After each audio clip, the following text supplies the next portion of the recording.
Today, let's talk about rejoicing greatly in the King. I'm going to read to you from 1 Samuel chapter 11, verses 14 and 15, where we read, "Then Samuel said to the people, 'Come, let us go to Gilgal and renew the kingdom there.' So all the people went to Gilgal, and there they made Saul king before the Lord in Gilgal. There they made sacrifices of peace offerings before the Lord, and there Saul and all the men of Israel rejoiced greatly."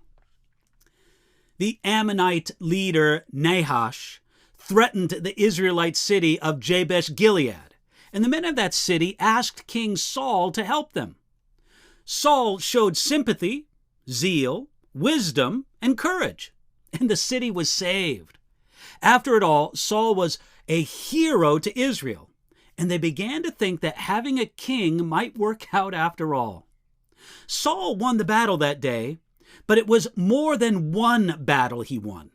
The chapter records Saul's inward and outward battles.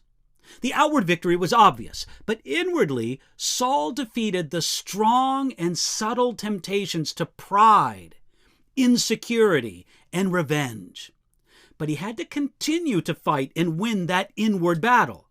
And he could not only do so as he was filled with the Spirit of the Lord and walking in the Spirit under the leadership of the King of Kings over Israel. The prophet Samuel wisely thought it was a good time to confirm Saul as king. Samuel knew that the people were not entirely behind Saul when he was proclaimed as king in Gilgal back in chapter 10. So Samuel wisely saw this time of victory as a strategic opportunity to renew the kingdom at Gilgal. You see, Saul had to prove himself before many would accept his reign as king.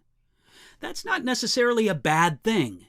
It's one thing for a person to be anointed or appointed, but the evidence must be in the doing. It was understandable for some to say, "Let's see what kind of man this Saul is." But once it was demonstrated, as it was in the victory at Jabesh-Gilead, it would have been wrong for them to fail to support Saul. Therefore, they made Saul king before the Lord in Gilgal. It wasn't that Saul was not king before this. He was anointed as king by Samuel, again, back in chapter 10. And he was recognized by king as much of the nation of Israel, again in chapter 10.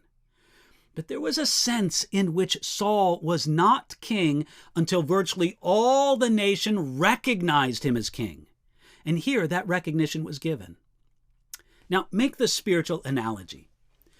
Jesus is our king, but from time to time, it's good for us to see the great things that Jesus has done for us and to recognize him as king all over again. Jesus certainly deserves it. And it's good for us to see him as king again and again. You see, we see here that there Saul and all the men of Israel rejoiced greatly. They certainly did. After all, now they felt that they had a king and a good king. It's a great blessing to be under a great, virtuous king. It was true of Israel in the days of Samuel and Saul. It's even more true for us under King Jesus. So rejoice in his reign over you and rejoice in that today.